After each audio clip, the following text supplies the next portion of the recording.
बाबा जी की प्यारी सास संगत जी, प्यार भरी राधा स्वामी जी। सास संगत जी, आशा करती हूँ आप सभी भजन सिमरन को पूर्ण समय दे रहे होंगे। सास संगत जी, आज मैं आपको बहुत ही प्यारी साखी सुनाने वाली हूँ। ये घटना 1947 से पहले की है जी। डेरा ब्यास में एक पति पत्नी अपने छोटे से बच्चे के साथ आए थे। ये बात 1947 से पहले की है। उन्होंने बड़े प्रेम प्यार के साथ बाबा जी महाराज का सत्संग सुना और बाद में उन्होंने नामदान लेकर ही जाने का विचार बना लिया। जब वे दोनों नामदान लेने के लिए पेश हुए तो नामदान की बख्शिश हो गई। पत्नी का ध्यान अपने बच्चे की ओर गया और उसने अपने सतगुरु दीनदयाल से बेनती की, हे सच्चे पातशाह, आप हमारे इस बच्चे को भी नामदान दे दो। सतगुरु जी ने मुस्कुराकर कहा, काको, अभी ये बहुत छोटा है, जब ये बड़ा हो जाएगा तब मैं इसे भी नामदान दे दूंगा। इसके बाद सास संगत जी, वे दोनों पति पत्नी वापस अपने घर चले गए। सास संगत जी, वो जिस स्थान से आए थे वे स्थान आज पाकिस्तान में है। कुछ ही दिनों में हिंदुस्तान पाकिस्तान के बंटवारे की बात होने लगी और आखिरकार वह समय आ ही गया जिसका डर था। पति शाम को जब दफ्तर से घर आया तो उसने अपनी पत्नी से कहा कि सरकार ने अपना फैसला सुना दिया है, देश का बंटवारा हो गया है। जो हिंदू हैं वो यहाँ से हिंदुस्तान चले जाएं और जो मुसलमान हैं वे हिंदुस्तान से पाकिस्तान चले आएं। कल सुबह लाहौर से एक ट्रेन हिंदुस्तान के लिए रवाना होगी और हमें उसमें जाना पड़ेगा। इसलिए आप बहुत ही कम और बहुत जरूरी सामान एक ट्रंक में रख लो। सुबह 4 बजे ट्रेन चलेगी, इसीलिए आप जल्दी उठकर 2-3 समय का खाना बना लेना और इसे भी ट्रंक में रख लेना, क्योंकि हालात बहुत खराब है। ट्रेन कहाँ रुकेगी और कब तक रुकेगी, कब हिंदुस्तान पहुँचेगी, इसका कुछ पता नहीं है। पत्नी ने जरूरी सामान रखा और खाना, पैसे एक ट्रंक में रख लिए। पति ने ट्रंक अपने कंधों पर और पत्नी ने बच्चे को अपनी गोद में उठाया। सास संगत जी, उस समय उनके दिल पर क्या गुजरी होगी जब उनको अपनी मेहनत का बना बनाया घर छोड़कर जाना पड़ा, वो भी वहां पर जहां ना कोई अपना घर है, ना कोई रिश्तेदार, ना सगा संबंधी। जब घर से बाहर निकले, जब गली में आए, एक गली से निकलते तो दूसरी गली में जाते।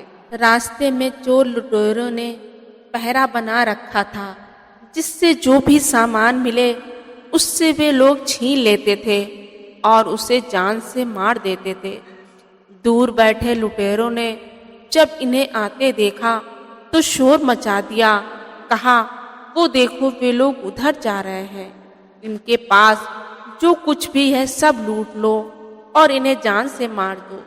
बेचारे दोनों अपने बच्चे के साथ जान बचाने के लिए इस गली कभी उस गली भाग रहे थे।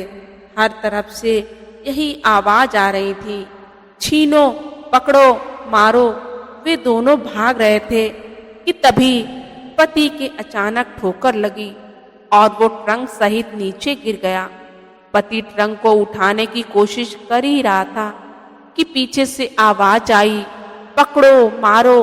तभी पत्नी ने कहा, रहने दो ट्रंक को, भागो, अपनी जान बचाओ, छोड़ दो ट्रंक को। और सास संगत जी, ट्रंक वहीं छूट गया और दोनों फिर भागने लगे। लेकिन फिर थोड़ा आगे गए, अब की बार पत्नी को ठोकर लगी। ठोकर इतनी जोर की लगी कि गोद का बच्चा भी नीचे जा गिरा। लुटेरों ने कभी आगे तो कभी पीछे से इनका पीछा नहीं छोड़ा। पत्नी ने जैसे ही अपने बच्चे को उठाने की कोशिश की कि तभी पीछे से वही आवाजें आने लगी, पति ने कहा, जल्दी भागो, अपनी जान बचाओ। बच्चा वहीं छूट गया। अब सास संगत जी उठाने का मौका ना मिल पाया। पति पत्नी दोनों भाग रहे थे। तभी उन्हें रेलवे लाइन के पास एक जंगला टूटा हुआ दिखाई दिया और वे दोनों उसमें से निकलकर पटरियों पर भागने लगे और लुटेरों को पता भी न लगा कि वो किस रास्ते से निकल गए। अब लुटेरों ने एक जगह पर अपना डेरा लगा लिया और सोचा अब उनको निकलने का और कोई रास्ता नहीं मिलेगा, आएंगे तो इसी रास्ते से और जा ही नहीं सकते। इन दोनों पति पत्नी को लूटने के लिए एक जगह पर सभी खड़े हो गए।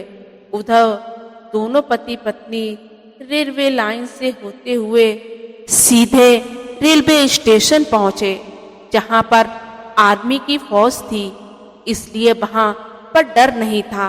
सास संगत जी जब वे दोनों पति पत्नी स्टेशन पर पहुंचे तो ट्रेन चलने के लिए तैयार थी, इसलिए दोनों ट्रेन में बैठ गए। ट्रेन में बैठे सभी लोग आपस में हिंदुस्तान जाने की बातें कर रहे थे और अपनी खुशी प्रकट कर रहे थे, लेकिन उस डिब्बे में बैठे पति पत्नी रो रहे थे, क्योंकि ना तो उनके पास उनका ट्रंक था और ना ही उनके पास उनका बच्चा था। तभी पत्नी कहने लगी कि मैंने तो सुना है कि संतों के वचन कभी पलटते नहीं हैं, चाहे दुनिया बदल जाए लेकिन संतों के वचन नहीं बदलते, ना ही पलटते हैं। यानी दुनिया बदल सकती है पर संतों के वचन अटल होते हैं। जब मैंने बच्चे को नाम दान देने की बेनती सतगुरु जी के आगे की थी तो उन्होंने कहा था जब ये बड़ा हो जाएगा तो मैं इसे भी नाम दान दे दूंगा। हमारा बच्चा आज भूखा प्यासा मर जाएगा और नहीं तो लुटेरे उसे मार देंगे। यदि वे बच भी जाएगा तो उसे चील कौवे खा जाएंगे। और इतना कहकर वे जोर जोर से रोने लगी, आज हमारा बच्चा मर जाएगा और संतों के वचन झूठे हो जाएंगे। सास संगत जी ट्रेन ड्राइवर ने जब ट्रेन का हॉर्न बजाना शुरू किया, लेकिन इतने में ही एक आदमी कुली के रूप में, जिसके कंधे पर एक ट्रंक और दूसरे कंधे पर बच्चा था, जो जोर जोर से आवाजें लगा रहा था कि हर एक डिब्बे के पास जाता और कहता कि जिसका ये ट्रंक हो तो ले लो और जिसका यह बच्चा है वो ले लो। उसकी आवाज सुनकर जब पति ने खिड़की से बाहर देखा तो उसका ही बच्चा, उसका ही ट्रंक था। तभी पति ने आवाज लगाई, ओ भाई, ये हमारा ही ट्रंक है और हमारा ही बच्चा है। बच्चे को लेकर चूमा और उसे सीने से लगाया। तभी पत्नी ने अपने पति से कहा कि इस बेचारे को कुछ रुपए दे दो, इसने हमारा ट्रंक और हमारा बच्चा सुरक्षित हमारे पास पहुंचा दिया है। पति ने 200 रुपए निकाले और उसे देना चाहा, लेकिन उसने लेने से इनकार कर दिया। पत्नी ने सोचा शायद पैसे कम हैं, इसलिए लेने से इनकार कर रहा है। पत्नी ने कहा इसे 500 रुपए दे दो। पति ने 500 रुपए देने लगा तो भी उसने लेने से इनकार कर दिया। फिर उसकी पत्नी बोली, इसे ट्रंक में रख के सारे पैसे दे दो, हम भीख मांगकर अपना गुजारा कर लेंगे।